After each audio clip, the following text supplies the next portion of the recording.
بسم اللہ الرحمن الرحیم۔ سامعین کرام، آپ سن رہے ہیں عمران سیریز کے سلسلے کا ایک اردو ناول سلور ایجنٹ، جس کے مصنف ہیں ارشاد الاثر جعفری، اور یہ اس سلسلے کی قسط نمبر 7 ہے۔ مجھے امید ہے آپ کو میری یہ کاوش پسند آ رہی ہوگی۔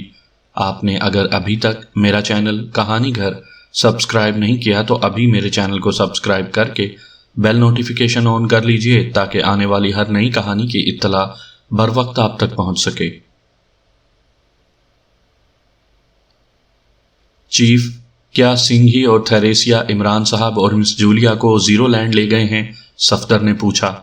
وہ انہیں سلور سٹی لے گئے ہیں اور میں نے سلور سٹی کے بارے میں معلومات حاصل کرنے کی کوشش کی ہے، اور مجھے اعتراف ہے کہ ابھی تک مجھے سلور سٹی کے بارے میں معلومات حاصل نہیں ہو سکی، بلیک زیرو نے ایکس 2 کے لہجے میں کہا۔ وہ جانتا تھا کہ ناکامی ایکس 2 کے لیے ایک انجان لفظ ہے۔ ایکس 2 ایک ایسا عہدہ ہے جسے کبھی ناکام نہیں ہونا، لیکن یہ وجہ ممبران کے لیے غرور کی وجہ بھی بن سکتی تھی، لہٰذا ان کا ہر کام، ان کی ہر کامیابی اللہ کی طرف سے ہے، اور اگر اللہ چاہے تو انہیں ناکامی سے دو چار بھی کر سکتا ہے۔ Chief, silver city zero land کا ہی کوئی شہر ہو سکتا ہے، صفدر نے مؤدبانہ لہجے میں کہا۔ سلور سٹی لازماً زیرو لینڈ کا ہی شہر ہے، اور زیرو لینڈ ہے کہاں یہ ہمیں تلاش کرنا ہے، اور ہم اس وقت تک اپنی تلاش میں کامیاب نہیں ہو سکتے جب تک کہ اللہ ہماری مدد نہ کرے، بلیک زیرو نے کہا۔ چیف، ہم نے ہمیشہ نیک مقاصد کے لیے جدوجہد کی ہے، اس لیے اللہ تعالیٰ نے ہمیشہ ہماری نصرت فرمائی ہے۔ ہمیں یقین ہے کہ اللہ اب بھی ہماری مدد کرے گا، صفدر نے مؤدبانہ لہجے میں کہا۔ یہ یقین مجھے بھی ہے، اور اب آپ لوگوں نے اسی یقین کے ساتھ آگے بڑھنا ہے، بلیک زیرو نے کہا، اور پھر خاموش ہو کر ان سب کو دیکھنے لگا۔ وہ چند لمحے خاموش رہا۔ آپ کے لیے یہ خبر بھی نہیں ہوگی کہ کافرستان کے کرنل فریدی اور مس روزا بھی اغوا ہو چکے ہیں، بلیک زیرو نے کہا، تو ممبران کے چہروں پر ایک بار پھر حیرت کے تاثرات پھیل گئے۔ چیف، کیا انہیں بھی زیرو لینڈ والوں نے ہی اغوا کیا ہے؟ صفدر نے ایک بار پھر کرسی سے اٹھتے ہوئے پوچھا۔ عمران اور جولیا کے سلسلے میں تو مجھے شواہد مل چکے ہیں کہ انہیں سنگھی اور تھیریسیا نے اغوا کیا ہے، لیکن کرنل فریدی کے بارے میں کچھ نہیں کہا جا سکتا۔ تم سلیمان سے مل کر کیپٹن حمید سے بات کر سکتے ہو اور کرنل فریدی کے متعلق پوچھ سکتے ہو، بلیک زیرو نے کہا۔ چیف، عمران صاحب اور مس جولیا کی تلاش کے لیے کیا لایا عمل اختیار کیا جائے گا؟ صفدر نے کہا۔ میں بہت جلد انفارمیشن حاصل کر لوں گا اور پھر اس کے مطابق ٹیم کو بھیجوں گا۔ اب تم واپس اپنے اپنے فلیٹ پر جا سکتے ہو، لیکن تم نے میری کال کا انتظار کرنا ہے، بلیک زیرو نے ایکس 2 کے لہجے میں کہا، اور اس کے ساتھ ہی اس نے مائک بھی آف کر دیا۔ مائک آف کرنے کے بعد وہ ممبران کو کمپیوٹر سکرین پر دیکھنے لگا۔ 2 منٹ کے اندر اندر تمام ممبران دانش منزل سے باہر چلے گئے۔ جب وہ سب لوگ جا چکے تو بلیک زیرو نے ایک بار پھر ٹیلی فون کی طرف ہاتھ بڑھایا، اور ٹیلی فون کا ریسیور اٹھا کر اس نے سر سلطان کے ڈائریکٹ نمبرز پریس کیے۔ یس، سلطان سپیکنگ۔ کال ریسیو ہونے کے بعد دوسری طرف سے سر سلطان کی آواز سنائی دی۔ ایکس 2، بلیک زیرو نے ایکس 2 کے مخصوص لہجے میں کہا۔ ہاں طاہر بیٹے، خیریت؟ 1-2 سیکنڈ کے بعد سر سلطان کی آواز سنائی دی۔ سر، یہ تو معلوم ہو گیا ہے کہ عمران صاحب اور جولیا کو اغوا کرنے والے زیرو لینڈ کے ایجنٹ سنگھی اور تھیریسیا ہیں، بلیک زیرو نے اس مرتبہ اپنی اصل آواز میں کہا۔ اسے معلوم تھا کہ ایکس 2 کی آواز سنتے ہی سر سلطان نے اپنا ڈائریکٹ نمبر بھی محفوظ کر لیا ہوگا۔ اوہ طاہر بیٹے، وہ تو بہت ہی خطرناک مجرم ہے۔ سنگھی اگر گرفتار ہو جاتا ہے تو شوگران اسے پھانسی دینے میں ایک لمحے کی بھی تاخیر نہیں کرے گا۔ وہ تو شوگران کی حکومت کے لیے بھی بہت بڑا خطرہ ہے، سر سلطان کی تشویش زدہ آواز سنائی دی۔ سنگھی کا نام سن کر وہ بہت زیادہ پریشان ہو گئے تھے۔ سر، آپ پریشان نہ ہوں، ان کا مقصد عمران صاحب اور جولیا کو نقصان پہنچانا نہیں تھا، اس لیے وہ انہیں اغوا کر کے لے گئے ہیں، اور ہم بہت جلد انہیں تلاش کر لیں گے، بلیک زیرو نے سر سلطان کو تسلی دیتے ہوئے کہا۔ لیکن سنگھی کا نام ایسا تھا کہ سر سلطان مطمئن نہیں ہوئے تھے۔ طاہر بیٹے، کیا یہ معلوم نہیں ہو سکا کہ وہ عمران اور جولیا کو کہاں لے گئے ہیں؟ سر سلطان نے کہا۔ نہیں، جیسے ہی یہ معلوم ہوگا ہم فوراً ان کی تلاش میں روانہ ہو جائیں گے، بلیک زیرو نے کہا۔ اللہ تعالیٰ تمہاری مدد کرے طاہر بیٹے، سر سلطان نے دعا دیتے ہوئے کہا، یس سر، آپ اسی طرح دعا کرتے رہیں، اللہ حافظ، بلیک زیرو نے کہا، اور جب دوسری طرف سے سر سلطان نے بھی اللہ حافظ کہہ دیا تو اس نے ریسیور رکھ دیا۔ گلی میں گولی چلنے کی آواز سنائی دی تو روشی چونک پڑی۔ اس وقت رات کے 10 بجے کا عمل تھا اور روشی کھانا کھانے کے بعد چہل قدمی کر رہی تھی۔ رات کی چہل قدمی اس کی روٹین میں شامل تھی۔ فائر کی آواز کے ساتھ ہی ایک چیخ ابھری تھی اور ساتھ ہی دوڑتے قدموں کی بھی آواز سنائی دی۔ چند ہی لمحوں بعد اس نے ایک کالے آدمی کو دوڑتے ہوئے دیکھا۔ اس کے ہاتھ میں ریوالور تھا اور وہ اندھا دھند بھاگا چلا آ رہا تھا۔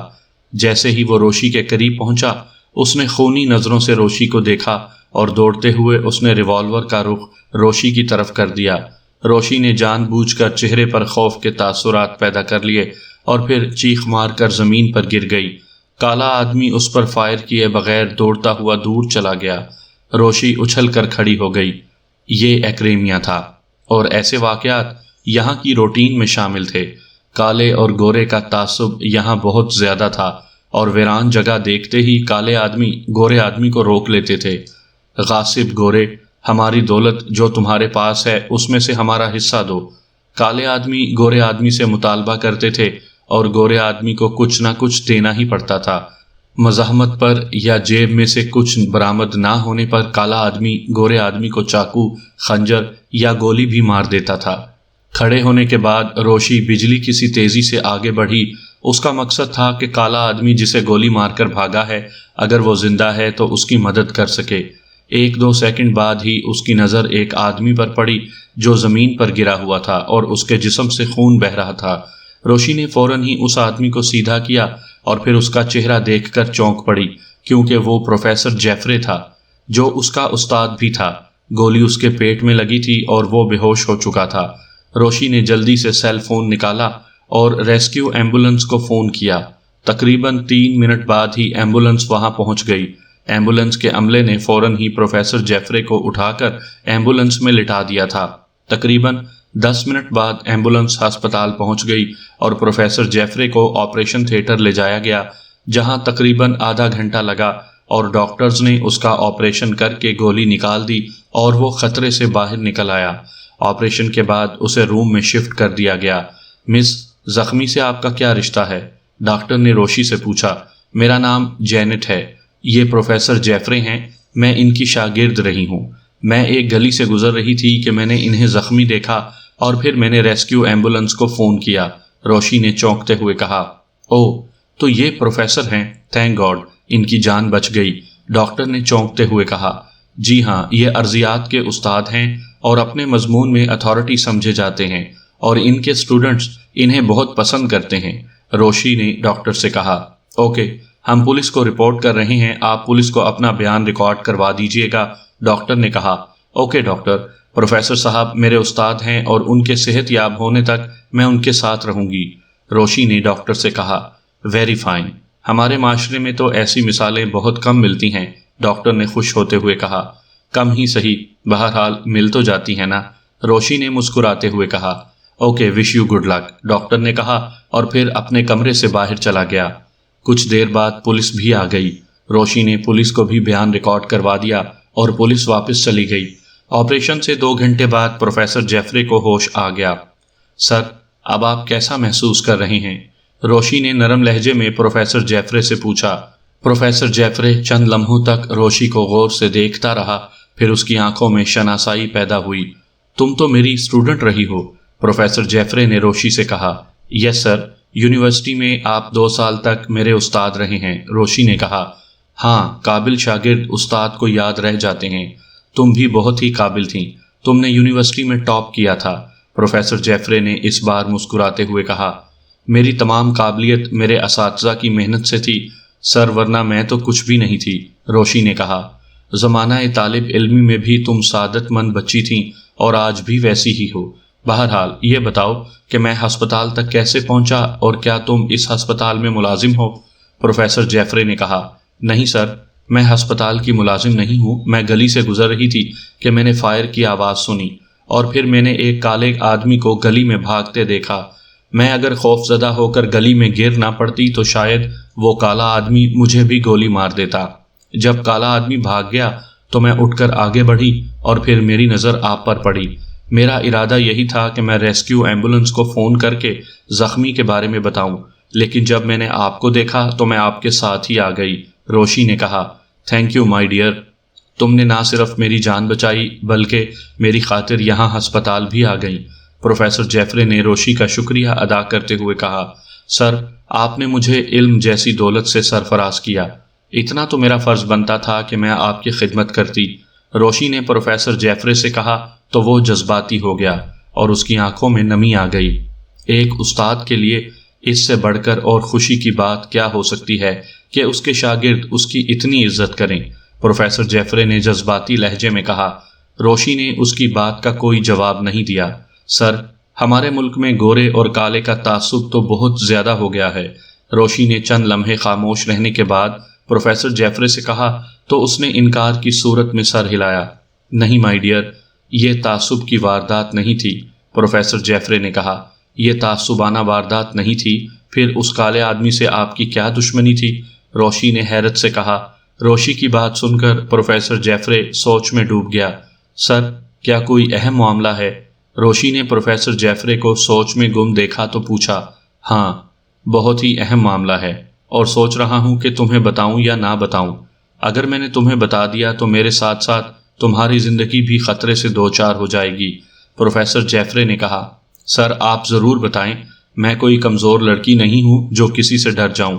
روشی نے کہا، ٹھیک ہے تم کمزور لڑکی نہیں ہو، لیکن یہ معاملہ بہت ہائی لیول کا ہے، اس قدر ہائی لیول کا کہ سپر پاورز ممالک کی حکومتیں بھی اس معاملے میں مداخلت سے خوف کھائیں گی۔ پروفیسر جیفرے نے کہا، سر اب تو مجھے ضرور بتائیں، اور یقین رکھیں کہ میں یہ باتیں خود تک محدود رکھوں گی اور کسی کو بھی محسوس نہیں ہونے دوں گی کہ مجھے آپ نے کچھ بتایا ہے۔ روشی نے ضد کرتے ہوئے کہا، ہاں اگر ان خطرناک لوگوں کو یہ معلوم نہ ہو کہ تمہیں میں نے ان کی باتیں بتائی ہیں تو پھر شاید تم محفوظ رہ سکتی ہو، دوسری صورت میں تمہارا زندہ رہنا ممکن ہی نہیں ہوگا۔ پروفیسر جیفرے نے کہا، پلیز سر مجھے ضرور بتائیں۔ روشی نے کہا تو پروفیسر جیفرے ایک بار پھر سوچ میں پڑ گیا۔ وہ بہت ہی خطرناک، باوسائل اور سائنسی ترقی میں بہت ایڈوانس لوگ ہیں۔ ان کا ارادہ پوری دنیا پر حکومت کرنے کا ہے، اور کہیں خلاؤں میں انہوں نے اپنی دنیا بسائی ہوئی ہے۔ پروفیسر جیفرے نے اتنا کہا اور پھر خاموش ہو گیا۔ اس کی بات سن کر روشی کے چہرے پر مسکراہٹ آ گئی۔ آپ زیرو لینڈ کی بات کر رہی ہیں؟ روشی نے مسکراتے ہوئے کہا تو پروفیسر جیفرے بری طرح چونک پڑا اور اس نے حیرت زدہ نظروں سے روشی کو دیکھا۔ تم ان کے بارے میں کیسے جانتی ہو؟ پروفیسر جیفرے نے حیرت بھرے لہجے میں کہا، سر میں آپ سے درخواست کروں گی کہ آپ اس سوال کو رہنے دیں اور ان کے بارے میں تفصیل سے بتائیں، اور ساتھ ہی مطمئن بھی رہیں مجھے کچھ نہیں ہوگا۔ روشی نے انتہائی سنجیدہ اور بااعتماد لہجے میں کہا۔ پروفیسر جیفرے کچھ دیر تک اسے دیکھتا رہا، پھر اس نے طویل سانس لیا۔ اوکے، بتا تو میں تمہیں پہلے ہی رہا تھا اور اب بھی بتا رہا ہوں، لیکن اب زیادہ تفصیل سے بتاؤں گا اور تم سے کچھ نہیں چھپاؤں گا، جبکہ پہلے میں تم سے کچھ باتیں چھپا بھی جاتا۔ پروفیسر جیفرے نے روشی سے کہا تو اس نے زبان سے کچھ کہنے کے بجائے اسبات میں سر ہلا دیا۔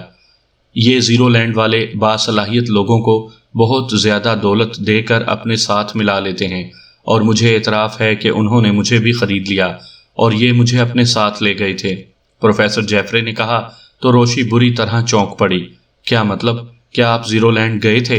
روشی نے حیرت بھرے لہجے میں کہا، نہیں، بلکہ زیرو لینڈ نے برازیل کے جنگلات سے آگے اپنا ایک شہر بنایا ہے جسے وہ سلور سٹی کہتے ہیں۔ میں اس سلور سٹی لے جایا گیا تھا اور وہاں کی زمین پر تحقیق کر رہا تھا۔ سلور سٹی ایک خوبصورت اور سائنسی شہر ہے، اس میں کئی لیبارٹریاں ہیں، اور ان کا ارادہ ہے کہ جب وہ دنیا پر اپنا تسلط قائم کر لیں گے تو پھر سلور سٹی میں بیٹھ کر وہ پوری دنیا کو کنٹرول کریں گے، اور اس مقصد کے لیے ان کے سائنسدان دن رات محنت کر رہے ہیں۔ انہیں امید ہے کہ آئندہ چند برسوں میں وہ اس قابل ہو جائیں گے کہ ایک ہی وقت میں وہ دنیا کے تمام ممالک پر قبضہ کر لیں گے، اور اس مقصد کے لیے انہیں دنیا کے لاکھوں لوگوں کا خون بھی بہانا پڑا تو وہ بہائیں گے۔ پروفیسر جیفرے نے طویل گفتگو کرتے ہوئے کہا۔ اتنی طویل گفتگو کرنے سے وہ تھک گیا تھا اور اس کا سانس بھی پھول گیا تھا۔ روشی خاموش رہی اور پروفیسر جیفرے کا سانس بحال ہونے کا انتظار کرتی رہی۔ طویل سانس لیتے ہوئے پروفیسر جیفرے نے اپنی آنکھیں بھی بند کر لیں۔ چند منٹ اسی طرح گزر گئے۔ پروفیسر جیفرے کا سانس پھولنا بند ہو گیا اور وہ نارمل ہو گیا۔ روشی انتظار کرتی رہی کہ وہ آنکھیں کھولے اور اسے مزید تفصیلات بتائے، لیکن لگتا تھا کہ پروفیسر جیفرے کو نیند آ گئی ہے۔ روشی نے پروفیسر جیفرے کے ماتھے پر ہاتھ رکھا تو وہ بری طرح چونک پڑی۔ اس نے فوراً ہی اس کی نبض چیک کی اور پھر ایک طویل سانس لے کر رہ گئی کیونکہ پروفیسر جیفرے کی نبض رک چکی تھی۔ روشی دروازے کی طرف بڑھی تاکہ ڈاکٹر کو بلا سکے، لیکن پھر ایک خیال کے تحت وہ رک گئی۔ اس نے پروفیسر جیفرے کی جیبوں کی تلاشی لی۔ ایک جیب سے اسے ہاتھ کا بنا ہوا ایک نقشہ مل گیا۔ نقشے پر برازیل لکھا ہوا تھا۔ اس نے نقشے والا کاغذ اپنی جیب میں منتقل کیا اور پھر وہ کمرے سے باہر آ کر ڈاکٹر کے آفس کی طرف دوڑی۔ ہسپتال کی رسمی کارروائیوں سے فارغ ہونے میں اسے 1 گھنٹہ لگ گیا۔ اس دوران اس نے یونیورسٹی کو بھی اطلاع دی اور یونیورسٹی نے پروفیسر کے بیٹے کو اطلاع دی۔ اس کا بیٹا ہسپتال پہنچ گیا اور اس نے اپنے باپ کی لاش وصول کی۔ ان تمام کاموں سے فارغ ہو کر وہ اپنے فلیٹ پر پہنچی تو صبح ہونے والی تھی۔ ایکریمیا میں اگر اس وقت صبح ہو رہی تھی تو اس کا مطلب تھا کہ پاک ایشیا میں شام کا وقت تھا۔ روشی کے خیال کے مطابق اسے پروفیسر جیفرے سے جو باتیں معلوم ہوئی تھیں وہ عمران کے لیے اہم بھی تھیں اور دلچسپ بھی، اس لیے اس نے سوچا کہ سب سے پہلے اسے یہ باتیں عمران کو بتانی چاہیے۔ یہ سوچ کر اس نے اپنا مخصوص سیل فون سیٹ اٹھایا۔ یہ سیل فون سیٹ اسے عمران نے ہی دیا تھا اور بتایا تھا کہ اس کا سسٹم اس کا اپنا تیار کردہ ہے جو کہ انتہائی محفوظ ہے۔ اس نے عمران کے بھی سیل فون نمبرز پریس کیے، لیکن جلد ہی کمپیوٹرائزڈ آواز سنائی دی جس کے مطابق اس کا مطلوبہ نمبر آف تھا۔ اس کے بعد اس نے عمران کے فلیٹ کا نمبر ملایا تو دوسری طرف بیل جانے لگی۔ Yes, Agha Ali Suleman Pasha, the president of all world cook association. دوسری طرف سے سلیمان کی آواز سنائی دی تو روشی کے ہونٹوں پر مسکراہٹ آ گئی۔ جناب آغا سلیمان پاشا صاحب، کیا آپ کے شاگرد ناحلف عمران سے بات ہو سکتی ہے؟ روشی نے لہجے کو مؤدبانہ بناتے ہوئے کہا، میڈم، آپ جیسی ذہین اور اہل زبان خواتین کی وجہ سے ہی اس کائنات میں رنگ بکھرے ہوئے ہیں، اور یہ شعر یقیناً آپ جیسی خواتین کے لیے ہی کہا گیا ہے کہ وجود زن سے ہے تصویر کائنات میں رنگ۔ دوسری طرف سے سلیمان کی خوشی سے معمور آواز سنائی دی، جناب آغا سلیمان پاشا صاحب، میں ابھی تک میڈم نہیں ہوئی، مس ہی ہوں۔ روشی نے مسکراتے ہوئے کہا، سوری مس، میں نے آپ کو میڈم کہہ دیا، لیکن اگر آپ مس سے میڈم بننا چاہیں تو اس سلسلے میں آپ میری خدمات حاصل کر سکتی ہیں۔ سلیمان کی آواز سنائی دی، سر کس قسم کی خدمات؟ روشی نے انجان بنتے ہوئے کہا، آپ مس ہیں اور میں بھی ابھی کنوارا ہوں، اگر ہم شادی کر لیں تو بقول شاعر خوب گزرے گی جو مل بیٹھیں گے دیوانے دو۔ دوسری طرف سے سلیمان کی آواز سنائی دی، لیکن میں نے سنا ہے کہ میاں بیوی کے لیے یہ مصرع دوسری طرح استعمال ہوتا ہے۔ روشی نے کہا، دوسری طرح؟ وہ کیسے مس؟ سلیمان نے اس سے پوچھا۔ خوب بگڑے گی جو مل بیٹھیں گے دیوانے دو۔ روشی نے بگڑے پر زور دیتے ہوئے کہا، یہ یقیناً میرے صاحب نے ہی کہا ہوگا، انہیں ہی شادی شدہ لوگ اچھے نہیں لگتے۔ آپ یہ بتائیں کہ آپ کون بول رہی ہیں؟ کافی دیر بعد سلیمان کو روشی کا نام پوچھنے کا خیال آیا۔ سلیمان، تم نے ابھی تک میری آواز نہیں پہچانی؟ روشی نے اس مرتبہ ناراض لہجے میں کہا، ارے باپ رے، آپ کہیں مس روشی تو نہیں بول رہی؟ چند لمحوں بعد سلیمان کی آواز سنائی دی، شکر ہے تم نے میری آواز تو پہچانی، اب میں پاک ایشیا آ جاؤں تاکہ تم سے نکاح ہو سکے؟ اس مرتبہ روشی نے شوخ لہجے میں کہا، میں تو یہ باتیں ویسے ہی کہہ رہا تھا مس روشی، آپ تو مارشل آرٹ کی شہزادی ہیں، مجھے ایک ہاتھ پڑ گیا تو میرا دم نکل جائے گا۔ سلیمان کی گھبرائی آواز سنائی دی، میں تم سے وعدہ کرتی ہوں بلکہ لکھ کر دیتی ہوں کہ شادی کے بعد تمہیں انگلی تک نہیں لگاؤں گی۔ روشی نے بدستور شوخ لہجے میں کہا، نہیں مس روشی، میری توبہ، میرے صاحب کی توبہ۔ سلیمان کی آواز سنائی دی، تمہارا صاحب تو اس قسم کی توبہ نہیں کر سکتا، کہاں ہے تمہارا صاحب؟ میری بات کرواؤ اس سے۔ روشی نے کہا، مس روشی، اگر میں نے آپ کو بتا دیا کہ صاحب اس وقت کہاں ہیں تو آپ کا دل ٹوٹ جائے گا اور آپ المیہ گیت گاتی ہوئی ریگستانوں میں نکل جائیں گی اور تاریخ کو ایک اور سسی مل جائے گی۔ دوسری طرف سے سلیمان کی آواز سنائی دی، میرا دل شیشے کا نہیں ہے جو ٹوٹ جائے گا، تم بتاؤ عمران کہاں ہے؟ روشی نے کہا، مس روشی، 3 دنوں سے صاحب اور مس جولیا لاپتہ ہیں اور سیکرٹ سروس کی ساری ٹیم انہیں تلاش کر رہی ہے، لیکن ابھی تک انہیں تلاش نہیں کیا جا سکا۔ اس مرتبہ سلیمان کی سنجیدہ آواز سنائی دی۔ اوہ، کیسے اغوا ہوئے ہیں یہ دونوں؟ روشی نے چونکتے ہوئے کہا۔ مس روشی، یہ آپ کو طاہر صاحب بہتر بتا سکتے ہیں، آپ انہیں فون کر لیں، سلیمان نے کہا۔ ٹھیک ہے، میں طاہر صاحب کو فون کرتی ہوں، روشی نے کہا، اور پھر اس نے کال کاٹ دی۔ کال کاٹنے کے بعد وہ دانش منزل کے نمبرز پریس کرنے لگی۔ سر سلطان، جوزف، کرنل فریدی، سلیمان کے علاوہ روشی بھی پاکیشیا کے X2 کی حقیقت سے واقف تھی۔ عمران نے یہ سیٹ اپ روشی کے سامنے ہی بنایا تھا، اور چونکہ روشی مستقل طور پر ایکریمیا میں رہتی تھی، اس لیے عمران نے اس کا ذہن لاکڈ کر دیا تھا۔ X2 کے سوال پر اس کا شعور اور لاشعور بھی خاموش ہو جاتے تھے، اور اس سوال کا جواب کسی طرح بھی نہیں دے سکتے تھے۔ عمران نے روشی پر بہت سے عمل کیے تھے۔ X2۔ چند لمحوں کے بعد X2 کی مخصوص آواز سنائی دی۔ میں روشی بول رہی ہوں، روشی نے کہا۔ جی مس روشی، خیریت؟ روشی کی آواز سن کر دوسری طرف سے بلیک زیرو نے اپنی اصل آواز میں کہا۔ طاہر صاحب، میں نے عمران کے فلیٹ پر فون کیا تھا، لیکن سلیمان نے مجھے بتایا ہے کہ عمران اور جولیا 3 دنوں سے لاپتہ ہیں۔ روشی نے بھی بلیک زیرو کا نام لیتے ہوئے کہا۔ سلیمان نے آپ کو ٹھیک بتایا ہے مس روشی، عمران صاحب اور جولیا کو سنگھی اور تھیریسیا نے اغوا کیا ہے اور انہیں سلور سٹی نامی شہر میں لے گئے ہیں، لیکن اس نام کا کوئی بھی شہر ٹریس نہیں ہو رہا۔ دوسری طرف سے بلیک زیرو کی آواز سنائی دی تو روشی یکدم اچھل پڑی۔ Silver city? اس نے بے اختیار چونکتے ہوئے کہا۔ اس کی آواز بھی کافی بلند ہو گئی تھی۔ ہاں ہاں مس روشی، سلور سٹی۔ کیا آپ جانتی ہیں اس شہر کے بارے میں؟ دوسری طرف سے بلیک زیرو کی تیز آواز سنائی دی۔ طاہر صاحب، میں خود پاکیشیا آ رہی ہوں۔ اگر مجھے فوری طور پر کوئی فلائٹ نہیں ملتی تو میں چارٹرڈ طیارے سے آ جاتی ہوں۔ مزید باتیں اب پاکیشیا پہنچ کر کروں گی، روشی نے کہا، اور اس کے ساتھ ہی اس نے کال بھی کاٹ دی۔ اس نے اپنا سیل فون جیب میں رکھا، اپنے ضروری کاغذات اور کرنسی چھوٹے سے بیگ میں رکھے، اور 5 ہی منٹ بعد وہ اپنے فلیٹ سے نکل رہی تھی۔ ایئرپورٹ پہنچ کر اسے پاکیشیا کی فلائٹ تو نہ مل سکی، البتہ آدھ گھنٹے بعد گریٹ لینڈ ایک فلائٹ جا رہی تھی، اور معلومات حاصل کرنے پر معلوم ہوا کہ جب یہ فلائٹ گریٹ لینڈ پہنچے گی تو اس کے 1 گھنٹے بعد گریٹ ایئر لائن کی ایک فلائٹ پاکیشیا کے لیے روانہ ہوگی۔ اس نے ایکریمین ایئرپورٹ سے ہی گریٹ ایئر لائن میں سیٹ بک کروا لی، اور پھر ایک طویل اور مسلسل سفر کے بعد وہ پاکیشیا پہنچ گئی۔ ایئرپورٹ سے باہر آ کر اس نے ٹیکسی لی، اور دانش منزل سے تقریباً 3 فرلانگ پہلے اس نے ٹیکسی چھوڑ دی اور پیدل ہی دانش منزل کی طرف چلنے لگی۔ دانش منزل کے مین گیٹ پر پہنچ کر اس نے ڈور بیل بجائی اور پھر گیٹ کے سامنے کھڑی ہو گئی۔ اسے معلوم تھا کہ اسے کنٹرول روم سے دیکھا جائے گا۔ اسے ڈور بیل بجائے 20-25 سیکنڈ ہی ہوئے تھے کہ مین گیٹ کھل گیا اور وہ دانش منزل میں داخل ہو گئی۔ وہ تیز تیز قدم اٹھاتی ہوئی کنٹرول روم کی طرف بڑھنے لگی اور چند لمحوں بعد کنٹرول روم میں داخل ہو گئی۔ وہ عمران کی بہترین دوست تھی، اور عمران نے اس کے سامنے پاکیشیا سیکرٹ سروس کا سیٹ اپ قائم کیا تھا، اور روشی پاکیشیا سیکرٹ سروس کے لیے کام کرتی تھی، لیکن وہ سروس کی باقاعدہ ملازم نہیں تھی۔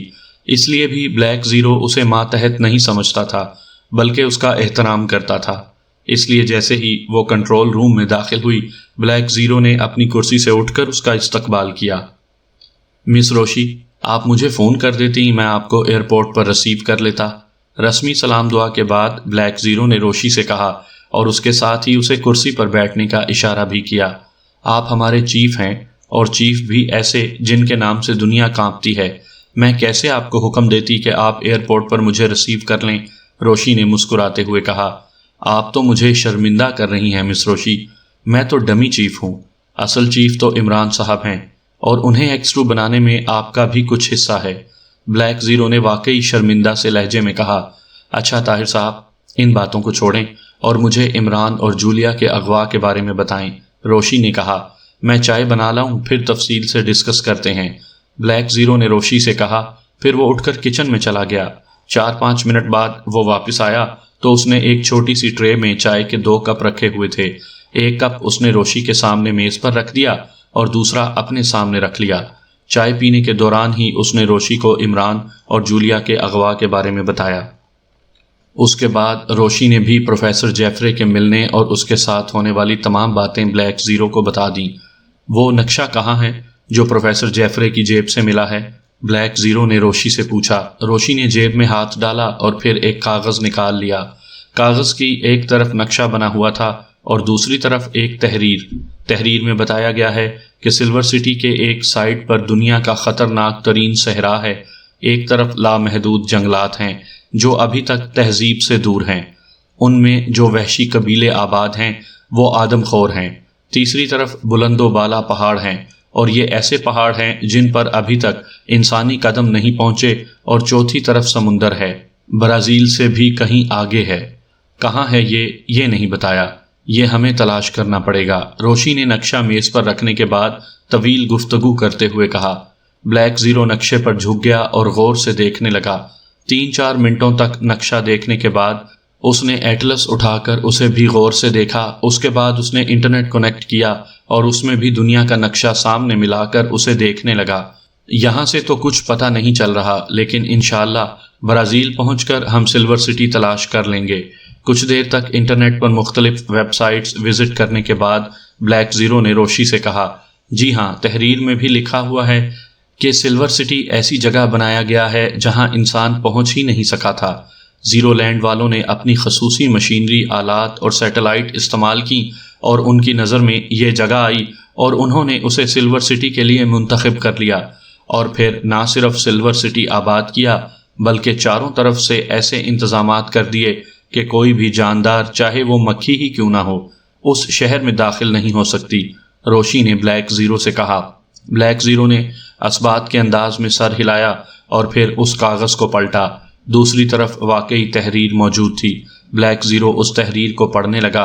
تحریر پڑھنے کے بعد بلیک زیرو نے کمپیوٹر کا سکینر آن کیا اور اس نے اس کاغذ کے دونوں اطراف کو سکین کیا اور اس کی فائل بنا لی۔ اس کے بعد اس نے ٹیلی فون کا ریسیور اٹھایا اور عمران کے فلیٹ کے نمبرز پریس کرنے لگا۔ Yes, Agha Ali Suleman Pasha, the president of all world cook association. چند ہی لمحوں بعد دوسری طرف سے سلیمان کی آواز سنائی دی۔ سلیمان، میں طاہر بول رہا ہوں، بلیک زیرو نے سنجیدہ لہجے میں کہا۔ جی طاہر صاحب، فرمائیے۔ بلیک زیرو کی آواز سن کر سلیمان نے مؤدبانہ لہجے میں کہا، زیرو لینڈ والے عمران صاحب اور جولیا کو اغوا کر کے لے گئے ہیں، یہ تو تمہیں معلوم ہے۔ بلیک زیرو نے کہا، جی ہاں طاہر صاحب، لیکن وہ لوگ صاحب اور مس جولیا کو کوئی نقصان نہیں پہنچا سکیں گے۔ دوسری طرف سے سلیمان کی بااعتماد آواز سنائی دی۔ ہاں، ہمیں بھی یہ یقین ہے۔ ابھی مس روشی ایکریمیا سے آئی ہیں، اسے سلور سٹی کے بارے میں کچھ معلومات حاصل ہیں اور اس کے پاس ہاتھ کا بنا ہوا نقشہ بھی ہے جو کہ سلور سٹی کا ہے۔ میں وہ نقشہ اور معلومات تمہیں عمران صاحب کے فلیٹ کے ای میل ایڈریس پر بھیج رہا ہوں۔ تم یہ کیپٹن حمید کی طرف فارورڈ کر دینا اور اسے فون بھی کر دینا۔ بلیک زیرو نے سلیمان کو ہدایت دیتے ہوئے کہا۔ جی بہت بہتر طاہر صاحب۔ دوسری طرف سے سلیمان نے مؤدبانہ لہجے میں کہا، تم نے کوئی بات کہنی ہے؟ بلیک زیرو نے سلیمان سے پوچھا۔ جی طاہر صاحب، ایک گزارش کرنی ہے۔ دوسری طرف سے سلیمان نے کہا، عمران صاحب اور جولیا کی تلاش میں جب ٹیم جائے گی تو تم ٹیم کے ساتھ جاؤ گے۔ سلیمان کے بتانے سے پہلے ہی بلیک زیرو سمجھ گیا کہ سلیمان کیا کہنا چاہتا ہے۔ شکریہ طاہر صاحب، میں نے واقعی یہی گزارش کرنی تھی۔ دوسری طرف سے سلیمان نے کہا۔ سلیمان کی بات سن کر بلیک زیرو نے ریسیور رکھا اور روشی کی طرف دیکھا۔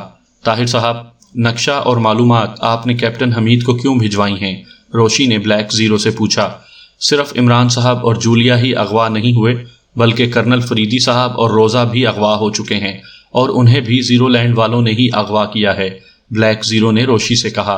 او، زیرو لینڈ والے بیک وقت ان دو عظیم ایجنٹوں کے خلاف کوئی کام کرنا چاہتے ہیں، روشی نے کہا۔ ہاں، لیکن ہمیں گھبرانے یا پریشان ہونے کی ضرورت نہیں ہے۔ تم نے دیکھا ہے کہ سلیمان کس طرح مطمئن ہے، اسی طرح جوزف بھی مطمئن ہے، حالانکہ یہ دونوں تربیت یافتہ نہیں ہیں جبکہ ہم باقاعدہ تربیت یافتہ ہیں، اس کے باوجود ہم پریشان ہو رہے ہیں، بلیک زیرو نے کہا۔ طاہر صاحب، اس کا مطلب ہے کہ ان دونوں کو ہم سے زیادہ اللہ پر بھروسہ ہے، روشی نے کہا تو بلیک زیرو نے اسبات میں سر ہلا دیا۔ میں صفدر کو فون کرتا ہوں کہ وہ تمام ممبران کو تیاری کی ہدایت کر دے، بلیک زیرو نے کہا۔ طاہر صاحب، کیا کرنل فریدی کے ساتھی بھی ہمارے ساتھ جائیں گے؟ روشی نے پوچھا۔